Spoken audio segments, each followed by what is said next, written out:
பிடிக்காத வாழ்க்கை எப்படி வாழ்வது அப்படியென்று யோசிப்பதை விட நமக்கு பிடித்த மாதிரி எப்படி அதை மாற்றிக்கொள்வது என்று நினைப்பதே காலச் சிறந்தது.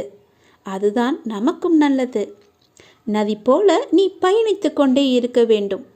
அதில் பாறைகள், வனங்கள் என்று பல்லாயிரக்கணக்கான மைல்கள் நீ கடக்க வேண்டியது இருக்கிறது. கடக்க வேண்டியது கண்டிப்பாக கடந்தே தீர வேண்டும். நீ இவைகளை கடந்து பின்தான் சந்தோஷம் என்ற பெரிய சமுத்திரம் உனக்கு கிடைக்கும்.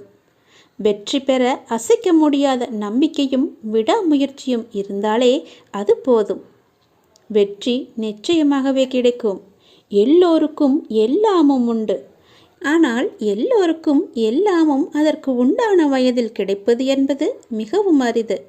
ஒருவருக்கு அவர் விரும்பிய வேலை வாய்ப்பு தானாக தேடி வருகிறது. இன்னொருவருக்கோ எல்லா திறமைகள் இருந்தும் சரியான வேலையோ அல்லது தொழிலோ அமைவது கிடையாது. 22 வயதில் தனது வியாபாரம் தொழிலில் கொடீஸ்வரனான ஒருவர் 45 வயதில் எல்லாம் இழந்து ஏழ்மையாகிறார். ஒருவர் 40 வயது வரை தன் தொழிலில் வியாபாரத்தில் சகல கஷ்ட நஷ்டங்களையும் அனுபவித்து 50 வயதில் கோடீஸ்வரராகிறார். எனவே உனக்கு ஒன்று கிடைத்துவிட்டால் அது கிடைக்காமல் போராடும் மற்றவரை ஏளனம் செய்யாதீர்கள்.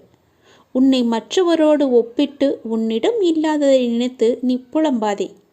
எதிர்காலத்தில் நடக்கவிருப்பதை எல்லாமே கட்டுப்படுத்த நினைப்பதுதான் இயலாது. இங்கே இப்போது நீ இந்த நொடியில் என்ன செய்து கொண்டு இருக்கிறாயோ அதை முழுமையாக விழிப்புணர்வுடன் செய். அடுத்த நொடி நிச்சயம் அழகாக மலரும். தேவைகளை நிச்சயம் பூர்த்தி செய்து கொள்ள முடியும். ஆனால் ஆசைகள் ஓட்டை குடம் போல எப்போதும் நிறைவு செய்யவே முடியாது. இதுதான் வாழ்க்கை. இதை புரிந்து கொண்டவர்கள் வாழ்வில் மகிழ்ச்சியாக இருப்பார்கள். இதை புரிந்து கொண்டவர்கள் மட்டுமே மகிழ்ச்சியாக வாழ்ந்து கொண்டும் இருக்கிறார்கள். எனவே கவலை கொள்ளாமல் நிதானத்தோடும் நம்பிக்கையோடும் உன் கடமைகளை செய். உன்னுடைய துன்பங்கள் எல்லாமே முடிவுறும். நீ எடுக்கும் எல்லா முயற்சிகளிலும் உனக்கு வெற்றி நிச்சயமாகவே கிடைக்கும்.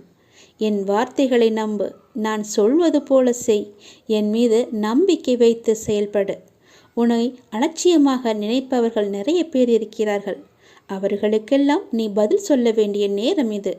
அவர்களை விட்டு நீ துணிந்து விலகு. உன்னை பொக்கிஷமாக நினைப்பவர்கள் இருப்பார்கள். அவர்களுடன் இணைந்து உன்னுடைய வாழ்க்கை பயணத்தை தொடங்கு. உனக்கு துணையாக உன் அப்பா நான் இருக்கிறேன். என்றுமே நீ சந்தோஷமாகவே இருப்பாய். நீ